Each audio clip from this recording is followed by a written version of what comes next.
Welcome to Professor Game Podcast, where we interview successful practitioners of games, gamification, and game thinking who brings the best of their experiences to get ideas, insights, and inspiration that help us in the process of getting the students to learn what we teach. And I'm Rob Alvarez. I teach and work at IE Business School in Madrid, where we create interactive and engaging learning materials. Want to know more? Go to professorgame.com/subscribe, start on our email list, and ask me anything. So hello Engagers. Today we have another special guest as usual. This time we have Jordan. But Jordan, before we get started, are you prepared to engage? I am. Jordan. So let's do this because Jordan, DeVries, how do I pronounce that? DeVries, you got it right the first time. DeVries, there you go. So he's the director of UX at Brave UX, based in Washington, D.C. And some of his clients include Royal Caribbean, Marriott, Discovery Networks, Gensler, Eli Lilly, Rosetta Stone, and ClearChannel. His first exposure to gaming was watching his mother beat Super Mario World, and his most recent gaming achievement is reaching Elite in Smash Bros. Ultimate Online. So fantastic. That sounds great, Jordan. Yes. Anything that we missed that we should be adding to this intro? No. That was perfect. Fantastic. So, Jordan, we always like to know a little bit more about our guests. So, of course, we always have this beautiful intro in which I'm guessing that you have some pretty sweet discounts in touristy things like Royal Caribbean, Marriott, and so on. Sure. But other than that, what does a day with Jordan look like? What's your day-to-day? What are you doing usually? What does it feel like to be Jordan DeVries in a day like today? That is a fantastic question. One thing is that I'm inundated with user interfaces. From when I first wake up, I have a smart display on my nightstand next to me. I have a Nintendo Switch Lite, and I'm playing games on the Metro commute in. Being a small agency, my daily responsibilities split evenly between coordinating with clients and helping them understand the broader strategies, collaborating with my team members here, and just trying to stay on top of all of the crazy things that are evolving and happening quite rapidly. Being based here in DC, a lot of that is obviously political, but just seeing how technology is pervading and evolving at such a break pace. And then in the evening, just to kind of unwind, I'll sit in front of another screen and, watch some streaming media. But I'm also a very avid video game player. And then I try to make sure that I see friends and other things like that. But that's really a good cycle, a good common typical day in my life. So it sounds exciting as well. Lots of playing in the morning, lots of playing in the afternoon. I wish I had a bit more time to play more. Oh, you and me both. That's my conclusion. Yes, exactly. So Jordan, we want to flip this on its head and start with a question we always love to have our guests answer. And it is about fail or first attempt in learning or failure, however you want to call it. Do you have a story of failure that we can know of? I mean, of course, you can sanitize it as you wish, protect the innocent and so on. Sure. Especially when, creating games, gamification or anything within these worlds. And of course, we want to learn from that experience. We want to be there with you. So take us down to the ground level and tell us what your, conclusions, how did you get out of it, whatever the outcome was. Sure. So I have a lot of friends who like playing board games and party games. My issue had been, however, that I had a group of friends that really liked very complex, sophisticated games that probably took 4 or 5 hours to really get through. And then I had another group of friends that liked the idea of board gaming, but they were always very, very hesitant to kind of dive into a deeper world. And so what I was trying to do was to create a party-style game that would lightly introduce some of the more complex game mechanics. So, a simple card game, but you would be able to buy new cards, upgrade your cards, etc. So I had this brilliant idea based on a friend was adopting a cat, and we were coming up with funny celebrity pet names for their cat, like Kim Kardashian, that sort of thing. And the brilliant idea I had was a card game called House of Cats. And the way that it would work is that we would all be cat hoarders, and there'd be a deck of cats, and each cat would have its own preferences. And the idea was to teach the player the idea of creating and balancing various cat toys, treats, other things in their hand, if you will, to try and optimize the likelihood of the next cat coming to them. Now, here's where the failure part came in.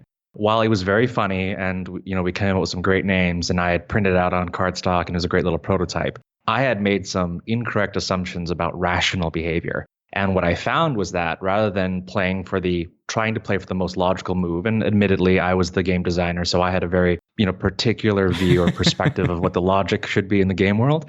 My friends were making these brash, irrational moves, and they were kind of creating these runaway conditions where they were basically unstoppably ahead in the lead. So that was my first failure lesson, which was that you can plan these systems, but the systems can be, and not out of malice. My friends weren't trying to be jerks to me. It was just it was a game night, right? They were going to do whatever they're going to do, and they were able to find these unintended play states. So that was the first failure. But the surprise that I got of it, and what I learned was that even though the friends that I had tried this on were the most competitive friends I could find, a lot of the fun that they were having, even for the people that had no hope of winning, no hope of coming in first place, wasn't how high of the rank was. It was their ability to interact and still respond and affect other players. So this kind of mad scramble to, in this particular game, kick other people while they were down was giving the players just as much fun and engagement, and it was less so who was in first place. So the two big lessons, and this was early on in my gamification arc, as I was learning more about this discipline, was this idea that you have to recognize and embrace the impulsive, irrational, emotional behavior. And I think that's probably just as important in the broader human experience, right? We're not all automatons, we're all not machines. And that when we are engaging with our players or our learners, sometimes it's less so about the points and more so about the agency. As long as they all still have something to do, they can still have a great time. So very interesting conclusions there. I'm guessing that you were able to iterate as well on that game after trying it with your friends and seeing their reactions. I'm getting many things from that experience, and I'm getting excited about what that meant for your future designs and creations, right? Yes, 100%. And also the importance of having a really good friend network that they can be patient with you and willing to entertain your ideas. But it did shade a lot about how we approach human behavior and the common sources of frustrations, not just within games, but also in broader systems that we see in my discipline of user experience. Fantastic. That sounds like a great experience. And again, we're going to make a 180-degree spin on the subject, and we're going to go for the opposite. Actually, a challenge that you faced, something big, something interesting that came to you, and you solved it using strategies that you learned from games or something around those lines. Do you have such a story that you can tell us? And of course, we want to know, what do you think were the factors to success? How did it go? Like, what happened? We want to be there with you. 100%. So we're a small agency, and we get approached a lot, not just by the big names, but we also like to take on a lot of projects that have a lot of impact and meaning for us. So in the United States right now, and certainly not unique to the United States, but we're dealing with a lot of wealth inequality. And it's interesting that we look at things like games and we look at how games can motivate people, but we start to kind of understand the difference between intrinsic motivation, people doing things for their own sake, and extrinsic motivation. So that's earning the rewards, and money being very, very fundamentally extrinsic. So the startups approached us, and their idea was to try to figure out how to gamify financial education. And the core challenge here is that a lot of financial health rather is simply just to be assumed that it's how much money you have access to in your bank accounts, or if you even have a bank account in the case of some of our users. And what we were trying to better understand was, how can we put some agency back in the player's hand, in the user's hand, and how could we try to figure out a fundamental perspective shift from the solvency, liquidity of finance into wellness?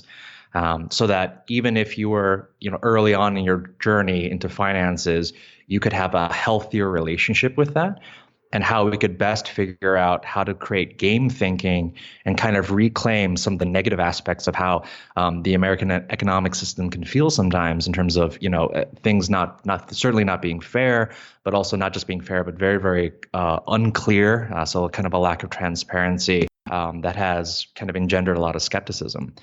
So that was the key crux of it. That was the challenge. How could we do that fundamental perspective shift, which is very, very hard? And I say this as someone who's an avid learner. we like to we like to be comfortable. We all like to have our routines and our habits and our worldview.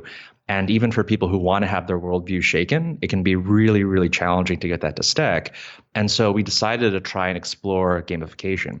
And one of the reasons why we wanted to explore gamification through this is that we saw that a lot of games, they put you into a challenging situation deliberately. Like when you're playing Tetris, Tetris doesn't just automatically solve itself for you, right? Tetris keeps throwing you pieces and pieces faster and faster and faster. And the fun arguably comes from seeing how much an individual player can handle.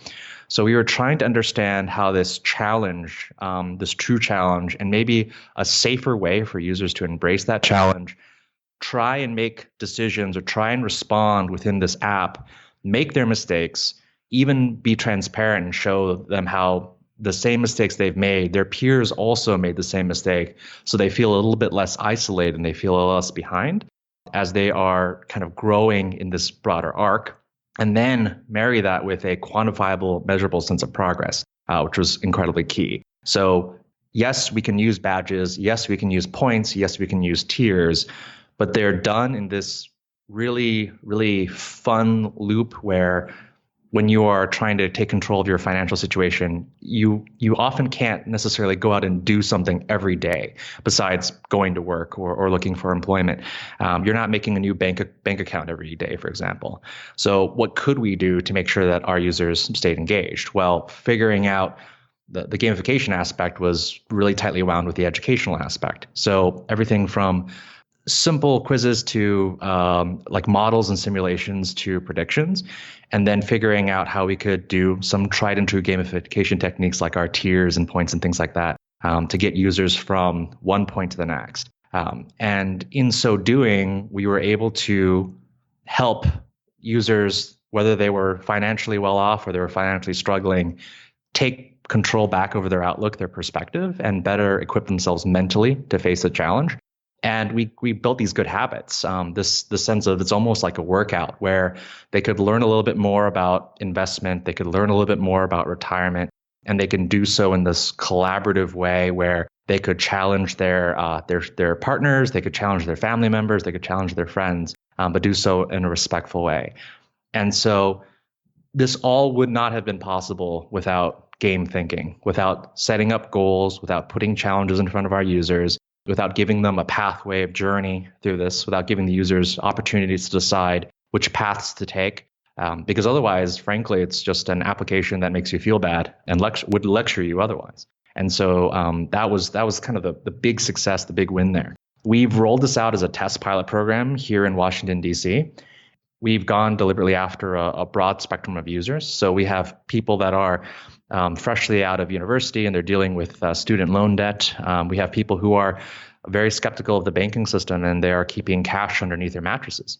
And what we're finding is that there's a strong sense of hope, there's a strong sense of optimism, and frankly, there's a good sense of engagement where people are constantly coming back and they're starting to understand and they're starting to see the steps they need to take. And this is helping giving them a leg up and introducing some transparency into the financial world. And as a result, they are saving more and they're opening up checking accounts and they are looking into retirement and other things like that, things that they never thought would have been possible for them in the past. So it's been incredibly gratifying and uplifting to see this kind of be pioneered.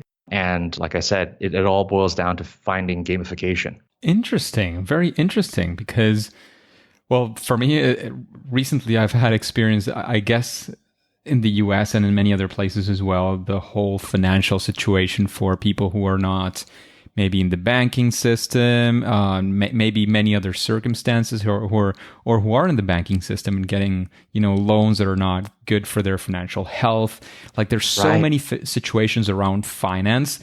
And given that most of us are not ever going to be experts in finance in any capacity, getting that basic level of understanding that actually gets you through the day-to-day and retirement and so many other things, I think is very crucially important. And I'm happy to see that there's quite a few people tackling that. And it seems like your strategy is very, very exciting, very engaging and getting results. Do you have any small or big results that you can share? Like, I don't know, percentages or I don't know, something that you can share. I can share that. I can share broad trends and early trends because Sure. it's definitely part of a pilot study. I can point out a few things that surprised me in terms of efficacy. One was that we whether it's a questionnaire, whether it's a quiz module, whether it's a simulation within this, we don't just show you what the correct answer is, but we showed you the percentage of answers that other people in roughly your cohort answered as well. And so I can't get into too specifics about the cohort, but it's broadly people that are like you, so that you're not feeling that you're competing against the expert day traders, A banker, Wall Street, right? Exactly, yeah. So you don't constantly feel like you're a novice, and that was such a powerful motivating factor because it instilled this sense of healthy competition. So the first thing that we believe we observed was this idea of relief, which is, I got that wrong, but 80% of other people got this wrong as well. And that appears to help have made certain of these lessons stick better. But it also became this powerful like forward momentum factor where the player wanted to see, well, what did people guess for the next question and the next question and the next question? And that's one of the beautiful things about interactive interfaces is that, and games really, is that you get that instant feedback. It's not like taking an exam where you've got several hours to yourself and then it might be days, if not weeks, before you find out what your results are. That instant feedback actually really was instrumental in helping people change their trajectory. So that's one thing that we found that was incredibly powerful. The second thing that we found, and this is actually a trend that we'd seen in an earlier health and wellness product that we did for the federal government here in the States, was this idea that the sense of pride that users have. And let me unpack that a little bit further. We just as a trial wanted to experiment with very, very simple customization as a reward. So you'd basically be able to customize your avatar, or you'd be able to customize your colors, or have access to better themes. And we would find, especially in some of our earlier projects, that while no adults would ever admit to caring about this, almost all of them would immediately customize their avatar.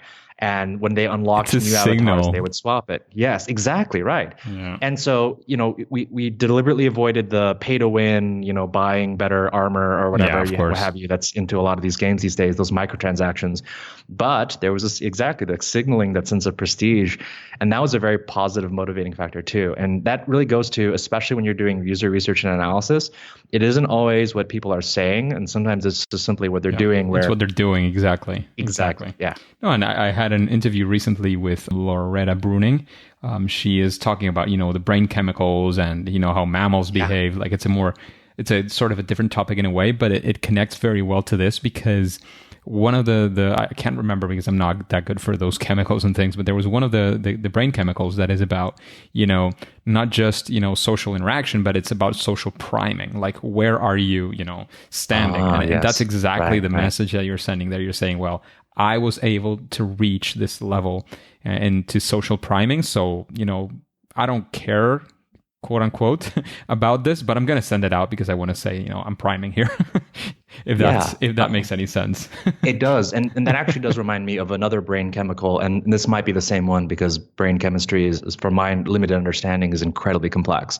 But there's studies done about dopamine and how much dopamine floods into your brain. And the long and short of these studies found that, at least in rat brains and mammal brains, the dopamine is strongest when you receive the signal, when you're told, when you're expecting the reward. Exactly, it's a different one, but yes, I mean, if you should go back to episode, I can't remember which one it is, or by now I'm not sure if it's out. It's 110 or 11, and then she explains like in very much detail the four happy, what she calls the happy chemicals. Dopamine is one. Yes. Oxytocin.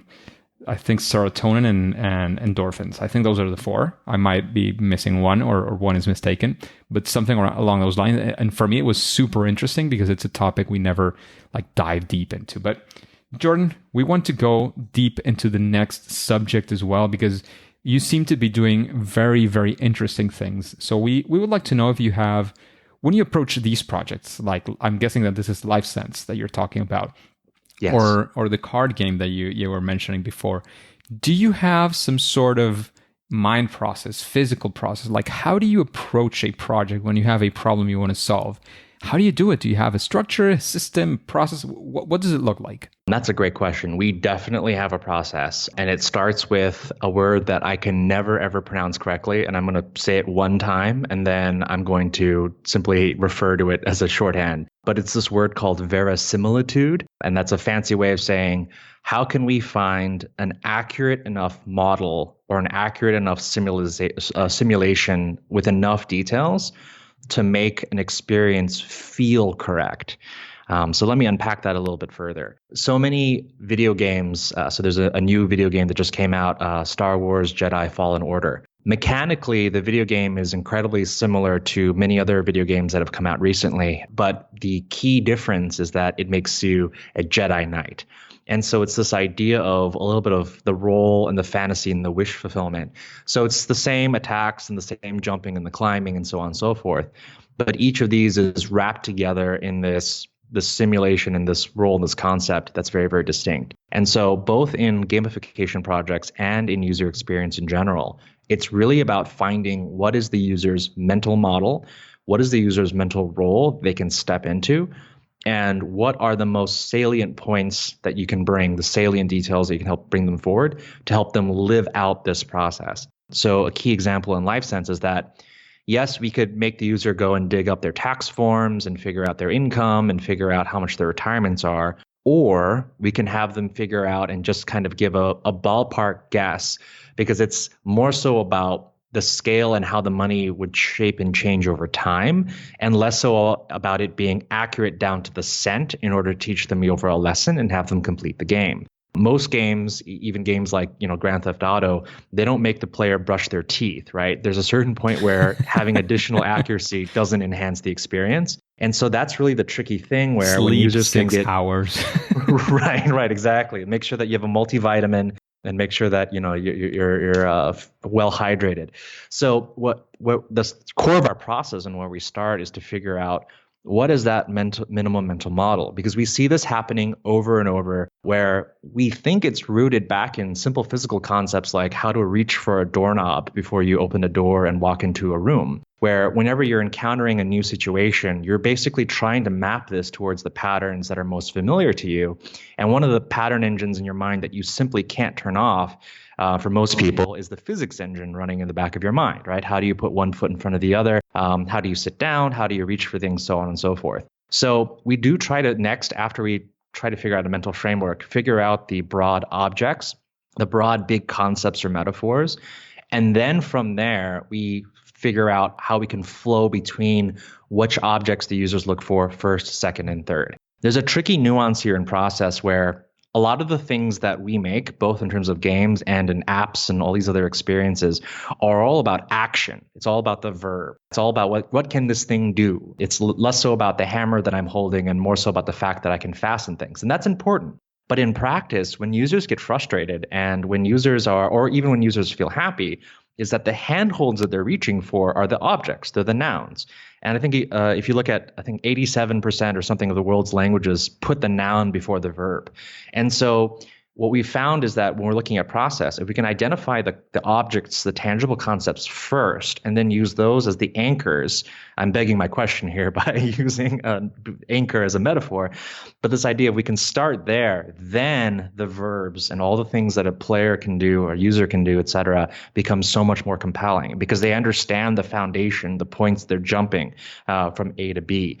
And that gives the verbs that they're doing so much more meaning because they're more grounded physical concepts.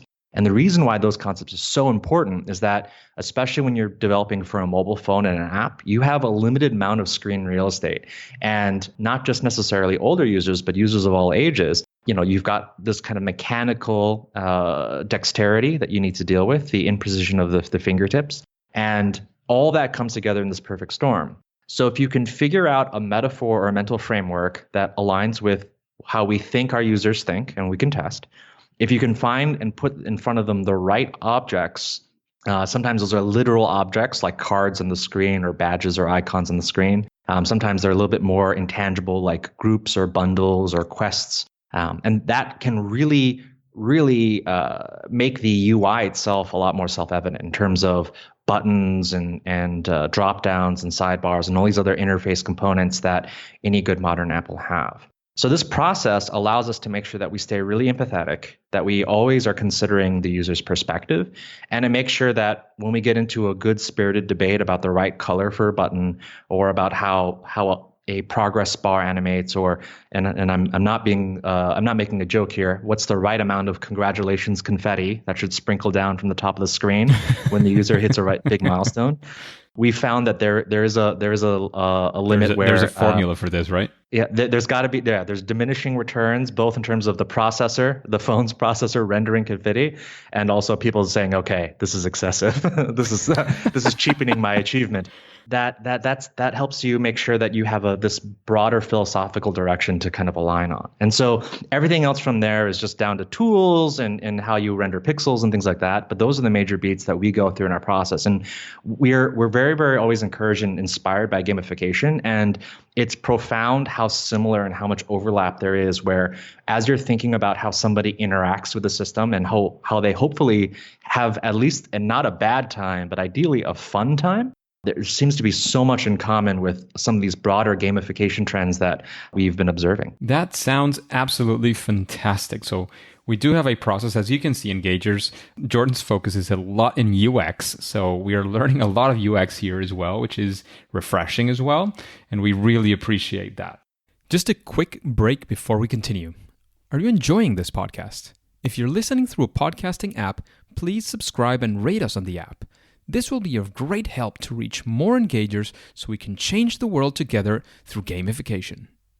So, Jordan, what would you say in creating games and gamification and game-based solutions and whatever, would you say that there is some sort of best practice or something that when you incorporate these ideas, strategies, ways of doing things or tactics into a project that is trying to create these solutions, it tends to improve them, it helps them a lot?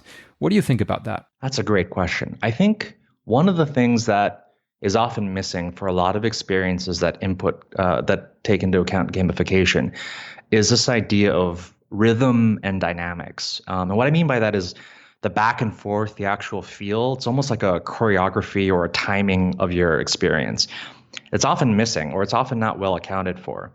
As you get closer to pure video games, there are action games and there are literal rhythm games where whether or not you can stay on the beat, that's what you're measured on.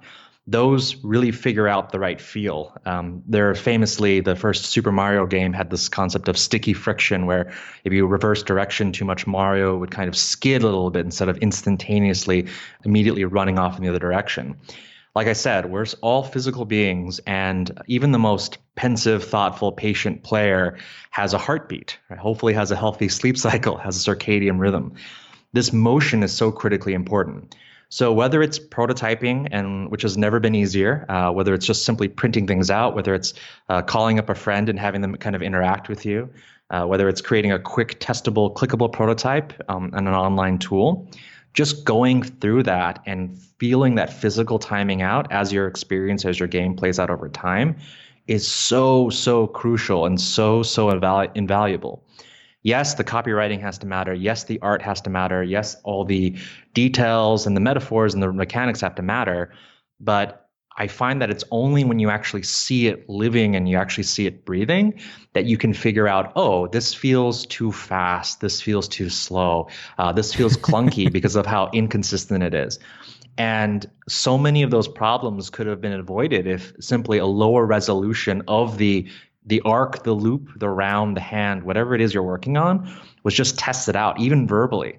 And so that technique of rhythm and dynamics is just as critical in app design and any good modern app design as it is in every game that we've ever worked on. So we're almost going from UX to music. So the rhythm here, which makes a 100%. Complete lot of sense. I'm laughing because I think it's very interesting, but fantastic. As you can see, we're covering a very big, very broad place here. And I do think it makes a lot of sense. Like there are small details there, which, again, having them tested out is always very, very important. And the more you can test in more places, the higher the chances you'll have of having a better product. So I completely agree with that. So exactly. Jordan, what would you say is, I mean, after listening to the interview, to the questions, I don't know if you've heard a couple of episodes or more, is there somebody that comes to your mind? Is there somebody that you'd like to listen to in an episode like this one in Professor Game? Again, whether he or she has been around before or not. Actually, yes. There's a games series that recently came out called Panda Craves Danger. And it's a card game, and it's made by a company called DeVries Devices. And there's two gentlemen, Anthony Rando and Eric Cesare. Hopefully I'm pronouncing that correctly. They've also created a few licensed board games, but they've been a guest editor on this website, a League of Game Makers, and they have a lot of really accessible, tangible thoughts that we've referenced here internally as we were trying to come to grips with this. But they have a fantastic way of taking some of these headier concepts and making them feel like they're common sense. Because a lot of the times when we're making a product, we aren't just trying to convince our users and our players, but also help trying to explain to our clients why this is the right path. And some of their work has been very, very helpful in us trying to understand how to better communicate gamification. That makes sense.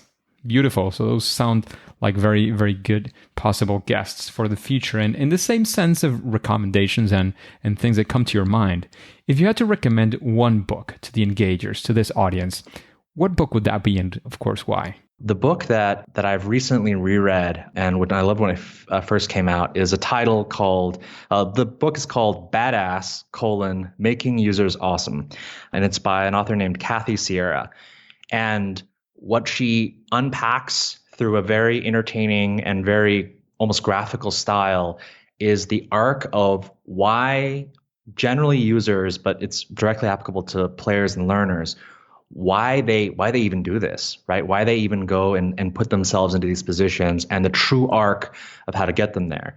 And it's not a secret, so I'm not spoiling the book, but the way that you read the book is in itself a hero's journey, if you will, where you are becoming more equipped to the tools as Kathy is showing you how everything fits together. And it's such a great perennial read because, yes, the details matter. Yes, the tactics matter, and you have to make sure that everything's polished. But there can always be that point where you're so close to everything working where you can kind of lose sight of the learner, the player, the human involved, the user in our case. And so it's just really great to go back to there and figure out, okay, why are people actually sitting down to play something? Why are they actually here? And how do we want to make them feel? And I think it's that feeling, going back to my first lesson that I was talking about, where yes, there's the logical reasons, yes, the various motivations, but when we talk about the kind of the best version of the player, the best version of the learner, this book is a fantastic way, a fantastic mental framework to kind of unpack that and make sure that you really hold those philosophies dear to your heart. That makes sense. And it also, when you were talking about that, it reminded me as well as your question. And something I was going to comment that I forgot was about, people being as, I forgot the name of the author, of predictably irrational, so it's... Oh, yes, that's right. Yep, that's right. Yeah, so that's a in a way that all ties together as well. That's a great recommendation. Sounds like a very good book. I had never heard of it, but certainly is going to come down to my list as well. And what would you say, Jordan, when we're talking about these subjects, games and gamification and UX, what would you say is your superpower? That is a fantastic question. I can tell you that I don't have a very good poker face. When I lie, it's pretty obvious. So that would not be my superpower. I think what would be my superpower, though, is that I can very quickly pick up on underlying patterns or frameworks that kind of unite the entire experience together. Not to say that I don't care about the details, but my ability to kind of see the matrix and broadly understand how the different components all interact together, that's something where I'm usually, the first in the door on a new project to kind of scout out the overall landscape. That is a definite superpower. So, Jordan, we've arrived to something that most guests have quoted as the most difficult question of the podcast. So get ready. Okay. We would like to know, what is your favorite game? Yeah, this is this was a tough one. I'm gonna cheat. I've got a couple of short answers. So my favorite gaming franchise right now is the series Assassin's Creed, and particularly because of the meta narrative and the historical fiction, you are a player that is playing and controlling another player. And so they found some really clever ways of acknowledging the fact that you can die and come back to life, that you can try things over again. And that meta layer I thought was really, really awesome. And I'm a sucker for a good alternate history, secret societies and conspiracies. Very entertaining. By hours invested, like you said at the beginning, I've calloused thumbs from fighting in Smash Brothers Online. I'm not nearly good enough to make it to the tournament scene, but I can definitely crush some internet strangers there. And then a game that I've been enjoying, my last answer, the game that I've been enjoying really recently, it's this game called Control. And the reason why I love Control is that they have taken this world and they have written so many optional little scraps and tidbits where it's a very well lived in and complete world. And back to that word I can't pronounce, that verisimilitude. It doesn't just feel like you're in a theme park ride where you're being toured through. It actually feels like you are contributing to and participating in this very X-Files kind of odd but very quirky and fun with a very distinct Finnish sensibility. It's a lot of Finnish developers, and that's the game Control. So that's been a fantastic play, and I think right now that might be my game of the year. So there you go. A little bit of cheating, but that is okay because we're talking about games, so not too bad. So Jordan, we're basically running out of time, but I don't want to let you go before you give us any final quick piece of advice you want to leave the engagers with. Of course, let us know where we can find more about Brave UX, about Jordan DeVries and so on, maybe social media, web pages and whatnot. And then, of course, as usual, we will say that for now, it's game over. Okay, fantastic. So my quick advice would be to not start your gamification strategy with arbitrary points, badges, levels, or tiers. You should think about the role or the journey of your player and their intrinsic motivation. And that way you can recognize that every game, like I said earlier, is really built on challenge and built on how can we empower a user to get scrambled out of that disadvantaged state. Once you can figure that out, points are the symptom. They're a good tool. But we're really trying to figure out how a player's mastery and ideally a sense of fun are the true end goal. So that's my quick advice. Regarding how people can get in touch with me. Yes. I like to wrestle with the deep questions. If you want to wrestle with the deep questions with me or come and fight me online in video games, I'm at the Astral J, TheAstralJ, all one word, on Twitter and Instagram. You can check out my team's work at BraveUX, BraveUX.com. And I strongly encourage you all to try out the LifeSense app. That's LIFECENTS, sense like percent. And that's on the web, Android and iOS. And check out the financial wellness gamification for yourself. That sounds fantastic. So thank you again very much, Jordan, for being tonight. In the case of Spain, you probably have a lot of light of day still left for yourself back there in Washington. But for now, and for today, it is time to say that it's game over. Hey, Engagers. Thank you for listening to Professor Game Podcast. I hope you enjoyed this interview with Jordan. Are you using Instagram? I'm now posting stories almost every day and would love to connect with you there. Just like on Twitter, my username is RobAlvarezB, all one word. And before you go on to your next mission, would you like to know how to talk with colors instead of words through a game? Then subscribe using your favorite podcast app and listen to the next episode of Professor Game. See you there.